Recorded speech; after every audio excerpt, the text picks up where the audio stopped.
인내와 지혜라는 주제를 가지고 우리가 함께 하나님의 말씀을 나누기를 원해요. 예수 믿는 사람 하면 어떤 이미지가 떠오르시나요? 한번 여러분 머릿속으로 상상해 봤으면 좋겠습니다. 어떤 기관에서 이 질문에 대한 설문조사를 한 적이 있어요. 그런데 굉장히 많은 대답이 나왔다고 합니다. 그 중에서 예수 믿는 사람은 술 마시지 않습니다. 담배를 피우지 않습니다. 라는 대답이 제일 많이 나왔고, 이런 대답들이 나왔대요. 욕하지 않는다. 착하고 성실하다. 여러분 욕 안 하시나요? 우리 성도들 블랙박스 다 빼가지고 내가 한번 컴퓨터에 넣고 돌려보고 싶어. 막히는 구간에서 어떻게 하는지. 제사를 지내지 않는다. 융통성이 없다. 고리타분하다. 시대의 흐름에 뒤처져 있다. 자기네들끼리만 논다. 뭐 이런 류의 답변이 있었다고 합니다. 여러분 어떻게 생각하세요? 정말 우리 그리스도인들이 이 정도입니까? 아니면 목사님 이 정도 평가면 그래도 땡큐 베리 감사하죠. 이 정도로 생각하십니까?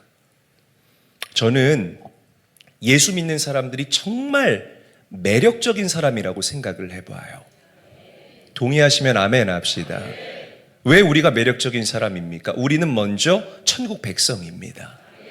천지를 지으신 하나님을 나의 아버지라고 고백하고 부르는 사람들이 바로 우리 믿음의 사람들이라는 거죠. 그리고 우리의 마음 안에 누가 들어와 살고 계세요? 예수의 영. 성령 하나님이 우리 안에 내주하시고 여러분들과 교통하시고 소통하시는 그런 존재가 바로 우리 믿음의 사람들이기 때문에 우리는 너무나 아주 차밍풀한 매력적인 사람이다라고 저는 말씀을 드리고 싶습니다. 세상 사람들이 모르는 영성을 우리는 소유하고 있고, 세상 사람들이 정말 모르는 믿음과 소망과 사랑이라는 가치를 가지고 이 세상을 풀어내는 존재들이 바로 저와 여러분들이기 때문에, 여러분 야고보서는 우리에게 어떤 이야기를 하느냐, 참된 믿음은 삶으로 증명된다라는 이야기를 해요. 우리가 새로운 10년을 디자인해 나가면서, 그리고 하나님께 지혜를 간구하면서 함께 세워가는 비전 선교사의 가치가 바로 이 야고보서의 가치이기도 합니다. 할렐루야. 이 시대에 꼭 필요한 가치라고 저는 생각을 한다는 거죠. 여러분들은 착하지만 융통성 없는 사람들이 아니에요. 고리타분한 사람들이 아니라는 것입니다. 나 한 사람의 믿음 때문에 내 주변이 영향을 받습니다. 아멘. 여러분들 한 사람 때문에 하나님의 살아계심이 증거되어지고 증명되어지는, 많은 사람들이 여러분들의 그 구별된 믿음을 기이하게 여기면서 어떻게 저 사람은 저렇게 인생을 멋지게 풀어낼까라고 궁금해할 수 있는 그런 인생들이 되셔야 할 줄로 믿으시기를 바랍니다. 자, 그럼 야고보서는 누가 썼을까요? 야고보가 썼어요. 네, 제가 안 썼습니다, 여러분. 우리 1장 1절 말씀 함께 한번 읽어보도록 하죠. 한 목소리로 읽습니다. 시작.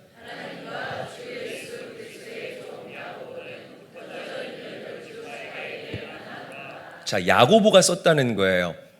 성경에 야고보라고 불리우는 사람들이 꽤 여럿 나옵니다. 그런데 그 당시에 초대교회에서 어느 정도의 영적인 권위를 가지고 이렇게 공인된 서신을 쓸 수 있는 사람은 우리가 크게 두 사람 정도로 축소를 해볼 수가 있습니다. 하나는 예수님의 제자 야고보를 우리가 이야기를 할 수가 있겠고, 또 다른 하나는 예수님의 동생이었던 야고보를 우리가 이야기를 할 수 있을 거예요.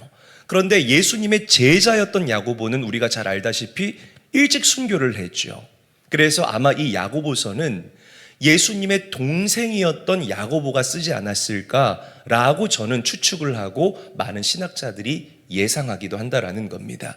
자, 그런데 야고보가 당신을 소개할 때 뭐라고 소개하냐면 하나님과 주 예수 그리스도의 종 야고보라고 당신을 설명하고 있어요. 사실 야고보가 조금 더 자기를 드러내고 PR하기를 원한다면 예수님의 동생 야고보 이렇게 설명을 하는 게 더 맞을 거예요. 맞아요? 아니에요?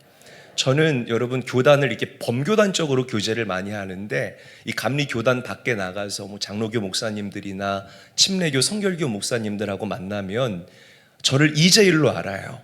이재일 목사, 젊은 목사, 빠릿빠릿한 목사, 뭐 이런 식으로 저를 평가하고 이야기를 합니다. 그런데 감리 교단 내에서는 아직도 저를 이재일 목사라고 부르기보다는 이규학 감독의 아들이라고 불러요. 그러니까 이게 여러분 어떻게 보면 장점이 되기도 하고 때로는 단점이 되기도 합니다. 이제 막 40이 넘어서 열심히 다름질하고 있는 제가 아직도 이규학 감독님의 아들, 뭐 저는 부끄럽지 않지만 너무 행복하지만 이게 때로는 저의 발목을 잡을 때도 있다라는 거죠. 자, 그런데 예수님과 하나님의 종 야고보라고 이야기를 해요. 여기서 말하는 종은 헬라어로 둘로스라고 이야기를 합니다. 이 둘로스의 의미를 직역하면 노예라는 뜻인 거예요. 그러니까 우리가 사람의 둘로스, 사람의 종이라고 하면 그 사람은 번역 그대로 굳은 일을 하는 노예 정도로 끝이 나요. 그런데 누구의 종이에요? 하나님의 종이라는 겁니다. 할렐루야. 여러분들이 믿고 고백하는 하나님은 전지하시고 전능하신 하나님이라는 사실을 믿으시기를 바랍니다. 그분의 종이라는 것에 굉장히 큰 의미가 있다라는 거예요. 그러니까 모세 정도 같이 그렇게 격식 있게 하나님께 쓰임 받는 사람을 우리가 하나님의 둘로스라고 표현할 수 있다라는 거죠. 그러니까 예수님의 동생보다는 나는 하나님의 종입니다 라는 이 표현이 당신의 믿음을 드러내기에 훨씬 더 정확하고 명확한 표현이기 때문에 야고보가 그렇게 이야기를 했다는 겁니다. 자, 그렇다면 이 야고보는 이 서신을 누구에게 보냈을까? 자, 1절에 보게 되면 이렇게 이야기를 해요. 흩어져 있는 12지파에게 문안한다라고 이야기를 합니다. 우리가 잘 알다시피 이 12지파는 이스라엘 공동체를 이야기를 하죠. 그런데 이 당시 흩어져 있는 12지파는 누구를 얘기를 하냐면 고난과 핍박 때문에 숨어서 예배드리는 그 고난당하는 이스라엘 공동체를 얘기를 합니다. 그리고 이 야고보서를 오늘 우리의 삶 가운데 그대로 적용한다면 삶의 여러 가지 어려움과 고난과 나약함 때문에 힘들어하고 있는 예수 믿는 그리스도인들에게 쓰는 편지이다 라고 이해를 하시면 훨씬 더 이 야고보서가 여러분들에게 친근하게 다가올 거라는 거죠.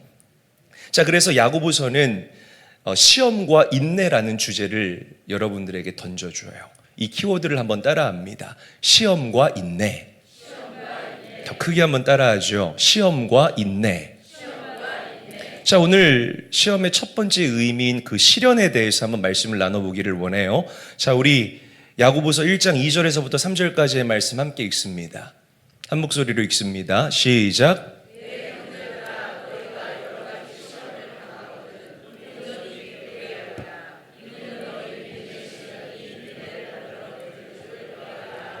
자, 저기 빨간 글씨 다시 한번 읽어볼게요. 시작. 시험을 당하거든 온전히 기쁘게 여기라. 목사님, 저는 내 삶 가운데 고난과 핍박과 시험과 시련이 찾아오면 갑자기 미친 듯이 즐거워 하시는 분 계신가요? 병원 가셔야 됩니다. 그런 분들은요. 그러니까 시험과 고난을 좋아하는 사람이 이 세상에 어디에 있어요? 누가 있어요? 고난이 찾아오면 누구나 똑같이 힘들어요. 돈 잃으면 마음 상하지요. 내 삶 가운데 질병이 찾아오면 그 질병 때문에 마음이 무너집니다. 관계의 문제 때문에 막 교회 나가기 싫고요. 그 사람 꼴도 배기 싫고 그게 막 나의 마음을 가시처럼 찌르기도 한다라는 거죠. 막 시험이 찾아오는데 너무 좋아 이러면 정신병자예요. 이 사람은요. 진짜 그러니까 사람은 본능적으로 편안함과 안정을 추구하며 살아갈 수밖에 없어요. 이게 인간의 본능이에요. 제가 재밌는 얘기 하나 해드릴게요. 남자들 모이면 무슨 얘기 하게요? 어떻게 이렇게 잘 알아요? 군대 얘기를 하기는 하는데 그 군대 얘기에 뻥이 엄청 들어가 있어요. 진짜 뻥이 어마어마하게 들어가 있습니다. 뭐 어떤 사람은 자기가 100kg가 넘는 24인용 텐트를 짊어지고 행군을 했대. 우리 교회 어떤 권사님 계세요. 또 어떤 사람은 자기가 해병대 출신이고 특전사 출신인데 내가 잡은 귀신만 수백 마리래요. 아이고야. 그러니까 이 군대 갔다 온 남자들의 특징이 뭐냐면 편안했던 얘기는 절대 안 해요. 자기가 힘들었던 얘기를 합니다. 그 힘들었던 얘기에다가 MSG 쳐가지고요. 굉장히 부풀려서 그렇게 얘기한다라는 거죠. 왜 그럴까요? 여러분, 진짜 기쁨과 진짜 삶의 카타르시스, 진짜 삶에 찾아오는 만족감은 고요하고 평안할 때 찾아오는 게 아니에요. 제가 최근에 병원 진료를 갔는데 병원에서 좀 쉬래요. 그래서 월요일 아무것도 안 하고 쉬어봤거든요. 막 몸에서 벌레가 기어다니는 것 같아. 그러니까 저는 아무것도 안 하면 병나는 사람인 거야. 막 몸이 막 이상해. 막 근질근질해. 막 나가서 뭐라도 해야 될 것 같은 겁니다.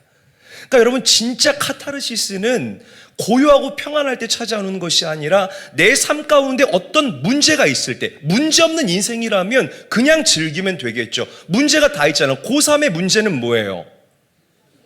이게 어려워요, 고3? 이렇게 늦게 반응해서 수능 못 풀어 제 시간 안에. 고3의 어려움은 뭐예요? 수능 아닙니까, 여러분? 우리 가정주부들, 아까 우리 임다혜 성도님 막 그 집안일 하는 것 때문에 남편이 미워 보인다 그랬잖아요. 진짜 그래요. 진짜 그렇습니다. 그런데 여러분, 우리 사람은요, 그 어려움을 돌파해 나아가고 어려움을 이겨나갈 때에 진짜 만족함을 느껴요. 아멘.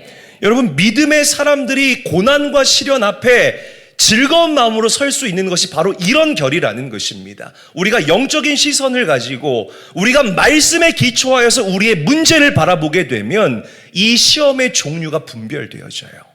그리고 이 시험의 끝이 우리에게 훤히 보이게 됩니다. 그러면 이 시험의 끝에서 내가 확장될 거다. 이 시험을 내가 통과했을 때 나는 더욱더 깊어질 것이다 라는 것을 알고 시험 앞에 서게 되면 여러분, 기뻐요? 그래도 시험은 부담되지만 그래도 우리의 마음이 기쁠 수 있다라는 거예요. 할렐루야. 지금 당장은 힘들지만 나를 힘들게 하는 그것이 나를 더욱더 넓은 사람으로 확장시켜 나아갈 수 있기 때문에, 그래서 우리 앞에 찾아오는 그 시험을 참된 믿음의 사람들은 의연하게 대하고 말씀과 기도로 그 시험을 넉넉하게 풀어나가고 이겨나갈 수 있다는 것입니다. 할렐루야. 어렸을 때 그 중고등학교 시절에 정말 가난했습니다, 여러분. 집이요. 그래서 우리 몰라요. 우리 성도들은 저희가 어떻게 살았는지 몰라요. 저는 공부를 곧잘 해서 이렇게 방학이 끝나고 나가면 이렇게 친구들하고 이런저런 대화를 하고는 했습니다. 근데 친구들은 항상 방학이 끝나면 굉장히 선행돼 가지고 오는 거예요.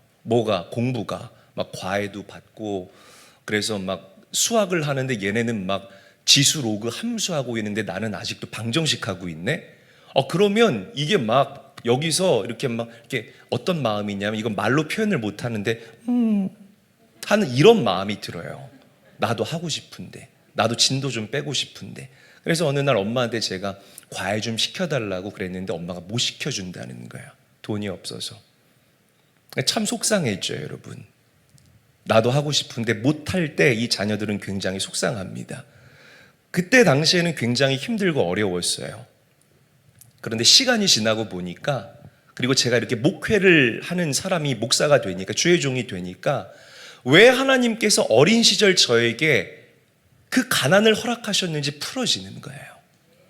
여러분, 저는 어렵고 힘들게 살아가는 우리 성도님들의 인생을 너무나 공감합니다.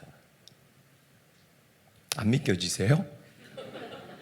너무나 공감해요. 여러분들이 이해가 됩니다. 제가 어디 출타한다고 할 때에 우리 성도님들이 가끔 가다가 이렇게 봉투를 하나씩 들고서 저에게 올 때가 있어요. 그러면 다 가난하고 약하고 어려운 사람들이 그 봉투를 들고 오세요. 여러분, 제가 그들의 삶을 알잖아요. 그들이 이걸 저에게 이렇게 줄 때 어떤 마음으로 이 물질을 주는지 제가 너무나 잘 알지 않습니까? 그러니까 함부로 쓸 수가 없는 겁니다. 그들을 마음껏 축복하죠. 하나님, 속으로는 제가 울면서 기도를 해요. 하나님, 이게 그냥 단순히 돈이 아니라, 이게 단순히 5만 원, 10만 원이 아니라 그들이 먹을 것 아끼고 입을 것 아껴가지고 그들의 삶의 일부를, 그들의 살점을 떼서 주님, 주의 종에게 갖다 공개합니다. 주님 아시죠? 이들이 어떤 인생을 사는지 아시죠? 이 가난이 이들 인생의 마침표가 되지 않게 하시고 하늘 문을 여셔서 하늘의 보고를 이들에게 부어주시고, 할렐루야, 이들이 누리며 살 수 있을 때에 저와 같이 가난한 사람들을 이해하고 공감할 수 있는 주님의 마음을 이들에게 허락하여 주시옵소서. 그렇게 기도합니다. 그러니까 여러분, 우리가 당하는 그 고난과 시험에는 이유가 있어요. 더 나아가서 여러분들 그 영적인 스펙트럼이 너무나 넓어질 수 있는 거예요. 내가 먼저 당한 고난, 우리가 다른 사람의 고난을 이해할 수 있는 수단이 되는 것입니다. 여러분, 신이신 그 예수님께서 왜 이 땅에 오셨을까요? 여러분들과 똑같이 살아보기 위해서 이 땅에 오신 거예요. 인간이 당하는 고난 어떤 결일까? 인간이 당하는 배신 어떤 결일까? 저들이 죄 때문에 죽어야 하는 그 사망, 그 죽음, 그것이 어떤 고통이고 어떤 마음일까? 왜 그분이 먼저 그 고난과 질병과 고통을 다 담당하시고 감당해야만 했을까요? 여러분들을 공감하시기 위함이라는 거예요. 할렐루야. 문제를 만났을 때, 어려움을 만났을 때, 깨짐을 만났을 때 그 현상만 바라보고 안타까워하고 슬피 울며 이를 가는 그런 성도가 되는 것이 아니라 말씀에 기초하여 기도하시고 성령의 지혜를 간구하시면 그 고난의 의미와 끝을 하나님께서 여러분들에게 보여주십니다. 아멘. 저는 여러분들의 눈이 밝히 열려 우리에게 찾아오는 어려움과 시련과 고난의 결을 여러분들이 바로 읽어낼 수 있는 지혜롭고 깨어있는 성도들이 다 될 수 있기를 우리 구주 예수님의 이름으로 간절히 축원합니다.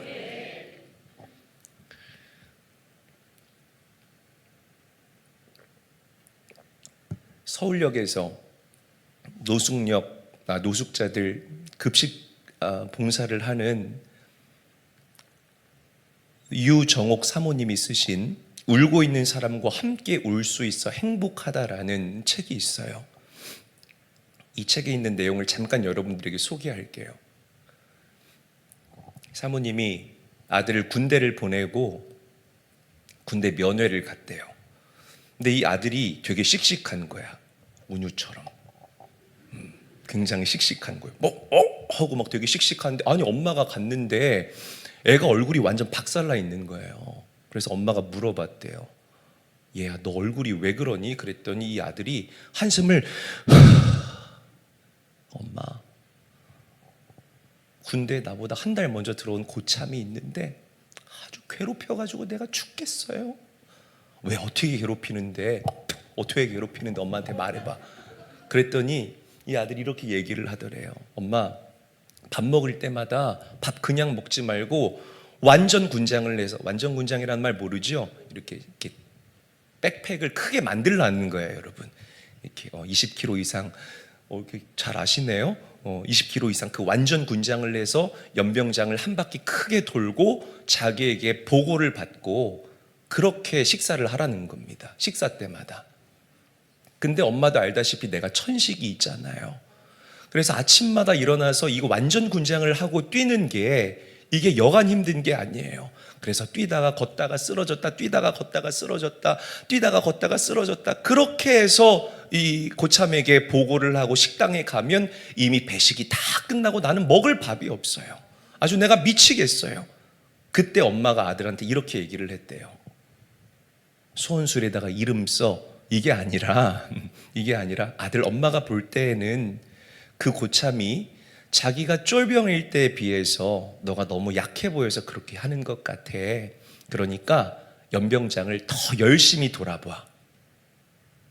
괴로워하지 말고 돌아봐. 그리고 엄마와 아들이 믿는 하나님은 모든 일에 합력하여 선을 이루시는 하나님이라는 이 진리를 잊지 말고 돌아봐. 그러니까 아멘 안 하시는 걸 보면 여러분 어떻게 반응하실 것 같아요? 어떻게 반응할 것 같아요? 야, 이름 뭐야? 이름 대. 야, 이름 뭐야? 이름 대. 야, 대대장 지금 당장 나오라 그래. 야, 내 배 아파서 난 아들 누가 그렇게 가혹행위, 누가 그렇게 부정행위하래. 야, 당장 이름 써서 영창 보내. 여러분 이럴 거예요?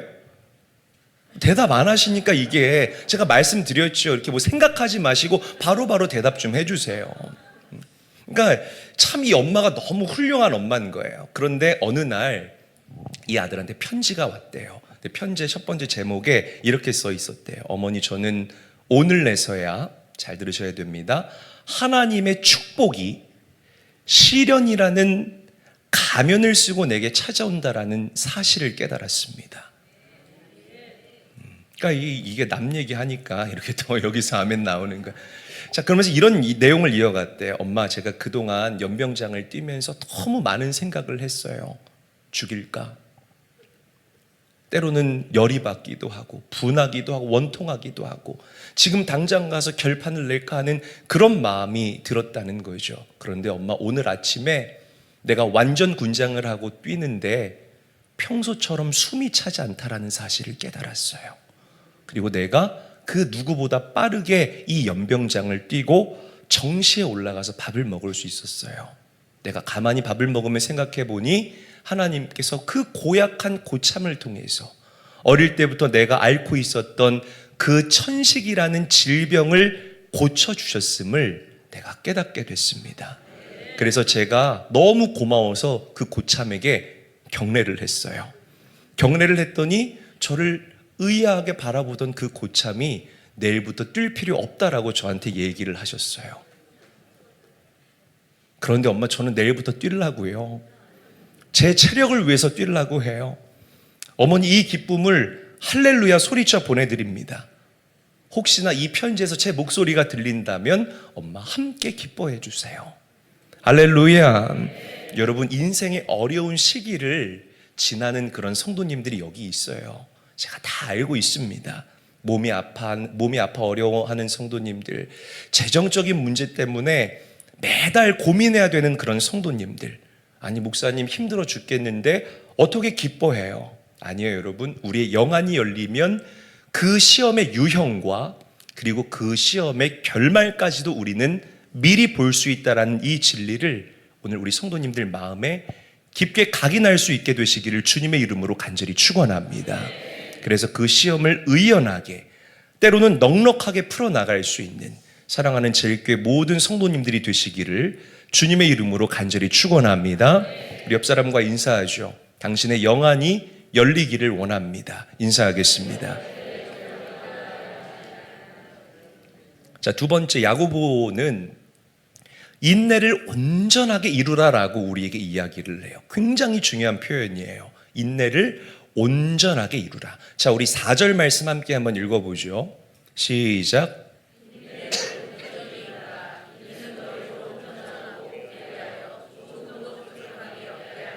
다시 한번 큰 소리로 읽습니다. 시작.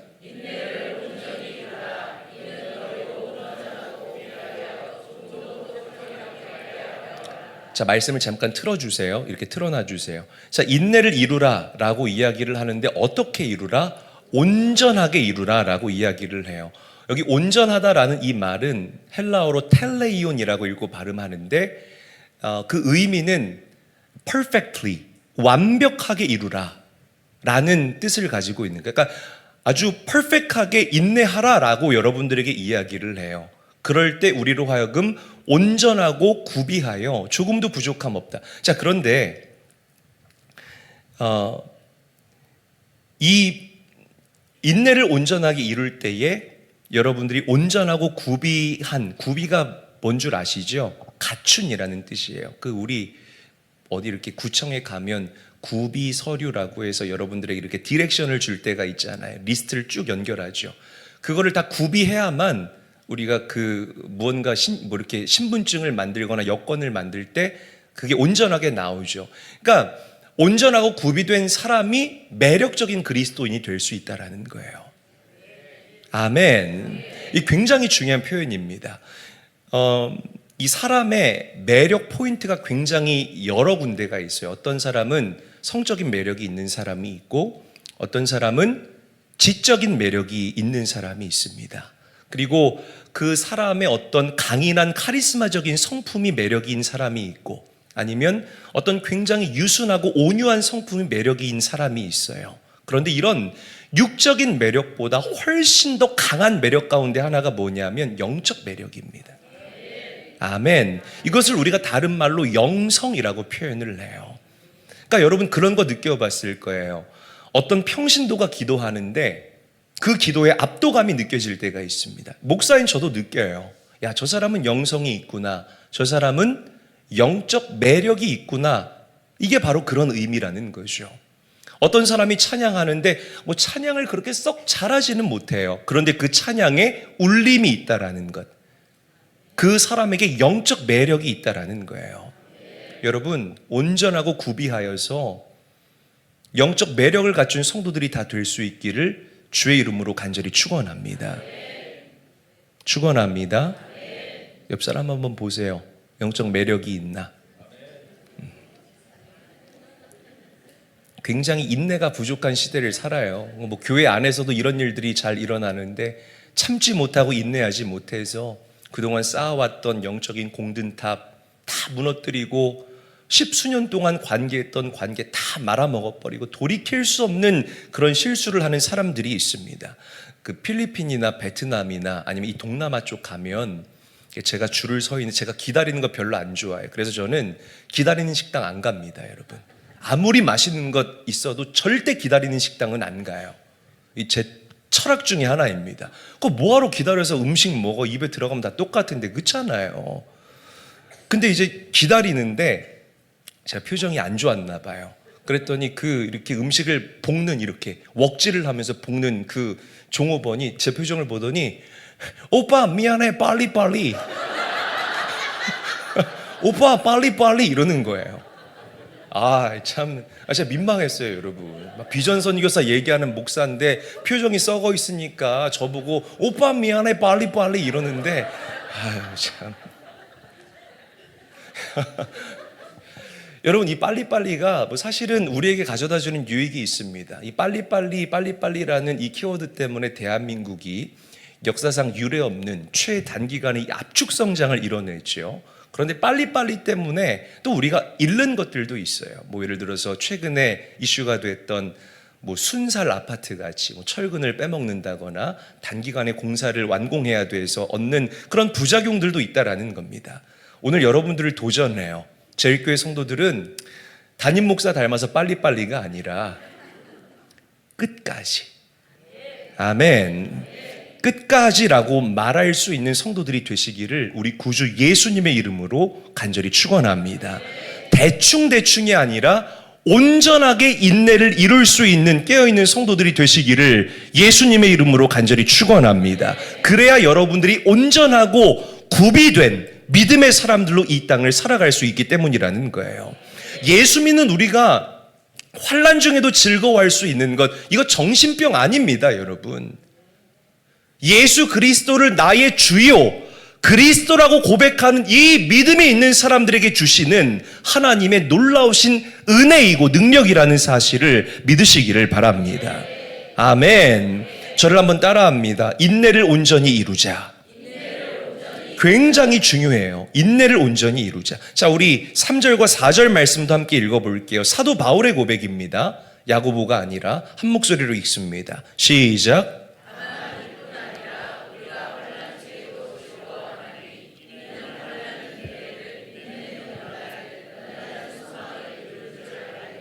자, 사도 바울도 야고보 사도랑 똑같은 이야기를 해요. 인내는 연단은 소망을 이룬다. 그러니까 이 야고보 사도랑 똑같은 이야기를 하는 거예요. 자, 여기에 이걸 영어 성경으로 번역된 부분을 보면, NIV 버전을 보게 되면 이 연단을 뭐라고 이야기를 하냐면 캐릭터라고 표현을 합니다. 캐릭터가 무슨 뜻이죠? 성품이라는 뜻이잖아요. 그러니까 여러분들 잘 들어보세요. 인내하잖아요. 이 인내가 우리 제일교회 성도들의 성품이 되는 거예요. 아멘. 나는 못 기다려서 막 얼굴 썩어 있었잖아. 그런데 이 인내를 온전하게 이루면 이 인내가 나의 성품이 된다고요. 그리고 인내를 성품으로 가지고 있는 사람들은 날마다 하나님을 소망하는, 어떤 환경에서도 하나님을 소망하는 참 믿음의 사람으로 이 땅을 살 수 있기 때문에 그 삶의 열매가 없을 리가 만무하다라는 겁니다. 이게 우리의 구별됨이라는 거예요. 인내를 성품으로 이루시기를 바랍니다. 아멘. 그래서 모든 면에서 온전하고 구비한, 막 영적 매력이 철철 넘치는 사랑하는 제일교회 모든 성도들이 되시기를 주의 이름으로 간절히 축원합니다. 간절히 축원합니다. 자, 그래서 야고보는 여러 가지 시험을 당할 때에 지혜를 구하라 라고 이야기를 해요. 지혜를 구하라. 뭘 구하라?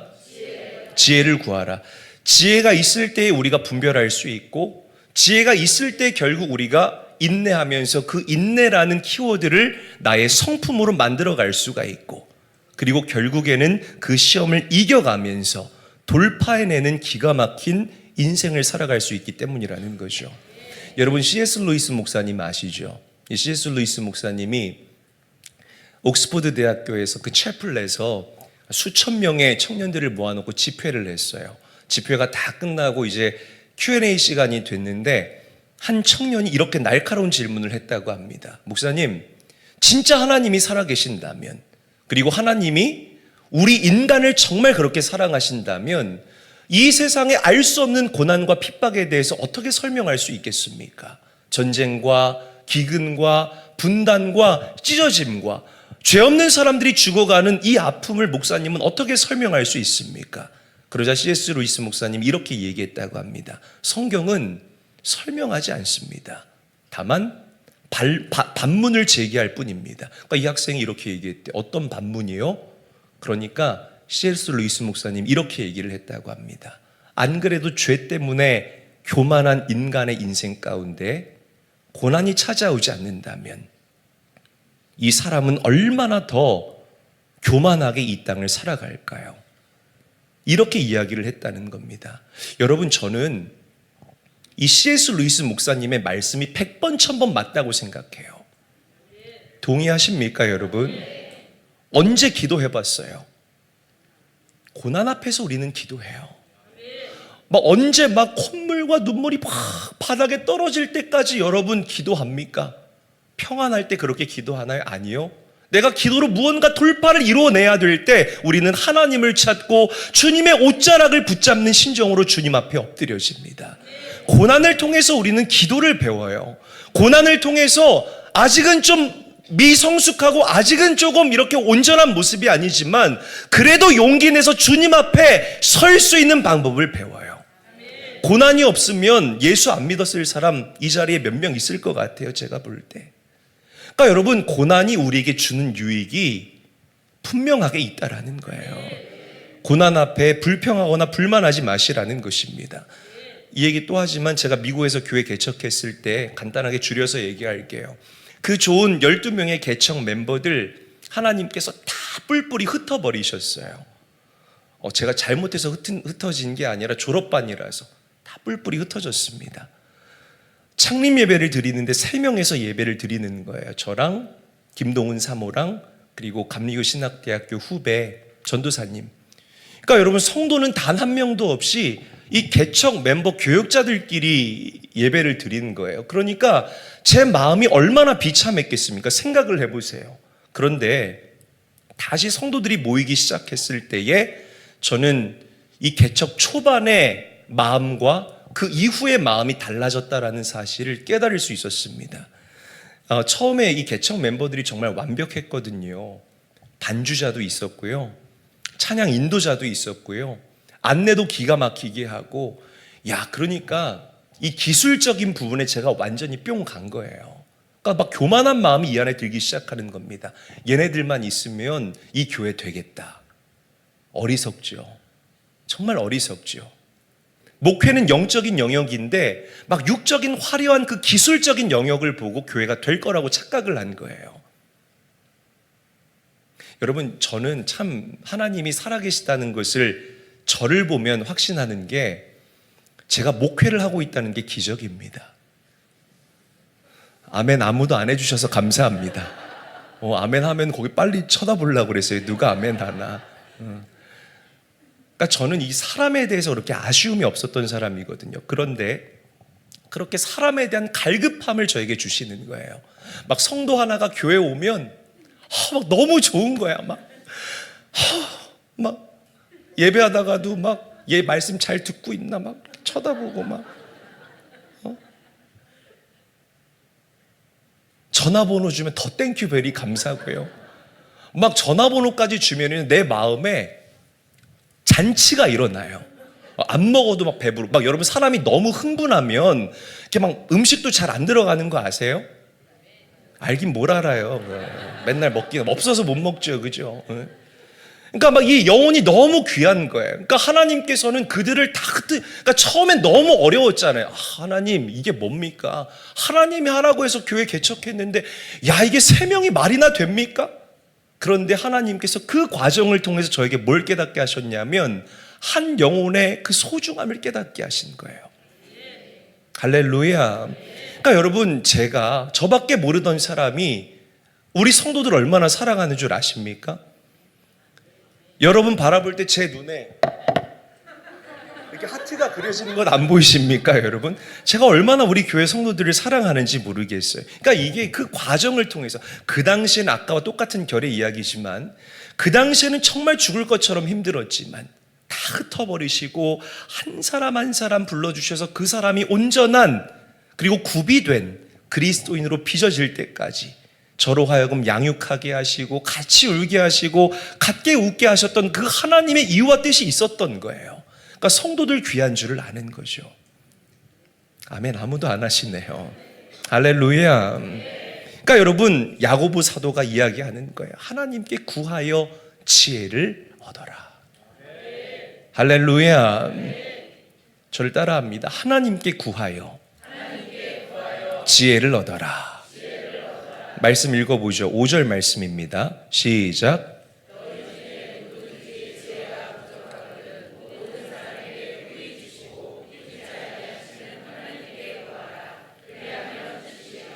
지혜가 있는 사람들은 이 고난의 결과 그리고 끝을 명확하게 알아요. 사랑하는 제일교회 성도 여러분, 우리가 민수기에서 나누었던 이스라엘 공동체의 모습, 조금만 어려우면 이를 팍팍 깔고 슬피 울면서 하나님을 원망했던 그런 이스라엘 공동체의 모습이 아니라 지혜로운 자, 성경에 나타나는 지혜로운 자들의 모습을 여러분들 말씀의 거울 삼고 인생의 거울 삼으셔서 지혜롭게 내 삶 앞에 산재해 있는 그 여리고 성들을 무너뜨리고 돌파해 나아갈 수 있는 귀한 성도들이 되시기를 주의 이름으로 간절히 축원합니다. 하나님 저에게 지혜 주세요 하면 하나님께서는 방금 읽었던 말씀처럼 후히 주시고 꾸짖지 아니하시는 하나님이기 때문에 반드시 여러분들에게 하늘의 지혜를 허락하여 주실 줄로 믿습니다. 오늘 밤에 기도하실 때 그렇게 기도하세요, 여러분. 주님, 나 부족합니다. 어렵습니다. 지혜 주십시오. 그 지혜로 풀어나가고 돌파해 나가기를 원합니다. 자, 마지막으로 우리가 꼭 마음에 기억해야 될 것이 있습니다. 그것은 하나님께서 우리에게 감당할 만한 시험만을 주신다는 거예요. 큰 소리로 아멘 합시다. 감당할 만한 시험만을 주신다는 겁니다. 어떤 아빠랑 아들이 마트에 물건을 사러 갔대요. 근데 아빠는 아무것도 안 들고 이 아들만 바구니를 들고 아빠를 따라다니더랍니다. 아빠가 물건을 하나씩 둘씩 담으니까 이 아이 바구니가 점점점 이렇게 처지더래요. 근데 옆에서 있던 한 아줌마가 그 모습을 보고 마음이 불편한 거야. 어머, 어떻게 아빠가 애한테 저 바구니를 들라고 그래? 이래서 아빠한테 애들 맡기면 안 돼. 그래가지고 이 아줌마가 아들한테 이 아이한테 물어봤대요. 얘야, 너 그거 무겁지 않니? 그랬더니 이 녀석이 이렇게 대답하더랍니다. 아니요, 괜찮은데요. 그리고 우리 아빠는 내가 얼만큼 들 수 있는지 다 알아요 라고 얘기하더랍니다. 얼만큼 들 수 있는지 우리 아빠는 다 알아요. 우리 하나님이 여러분들에게 그래요. 여러분들이 얼만큼 견딜 수 있고 어떤 시험을 감당하고 견뎌낼 수 있는지 이미 주님께서는 너무나 다 아십니다. 감당하지 못할 시험 없어요, 여러분. 그 시험들을 통과하셔서 하나님께서 기뻐하시고 하나님 영광 받으시는 인생을 반드시 살아낼 수 있는 승리하는 성도님들 되시기를 주의 이름으로 간절히 축원합니다. 말씀을 정리하죠. 믿음의 시련을 겪을 때에 지난주까지 나누었던 민수기서의 이스라엘 공동체처럼 하나님 원망하는 어리석은 인생이 되는 것이 아니라 그 시험의 종류와 그리고 끝을 볼 수 있는 영안을 여셔서 그 시험을 멋지게 통과해낼 수 있는 성도들이 되셔야 할 줄로 믿습니다. 우리가 기도할 때에 하나님은 여러분들에게 지혜를 주세요. 이 지혜가 이 마지막 때를 살아가는 저와 여러분들에게 반드시 필요한 영적인 가치라는 사실을 믿으시기를 바랍니다. 매력적인 그리스도인. 다시 한번 옆 사람과 인사하죠. 아유, 눈 그렇게 떠서 어떻게 매력적이에요? 눈 좀 크게 예쁘게 뜨고 당신은 매력적인 그리스도인입니다. 인사 좀 해봐요. 그래요. 매력적인 그리스도인은 온전하고 구비한 사람이라는 것. 아멘. 여러분 온전하고 구비하십시오. 인내가 여러분들의 성품이 되기를 원합니다. 그래서 그리스도인다운 삶을 살아갈 수 있는 제가 정말 사랑하는 우리 저희 교회 성도님들 다 될 수 있기를 주의 이름으로 간절히 축원합니다.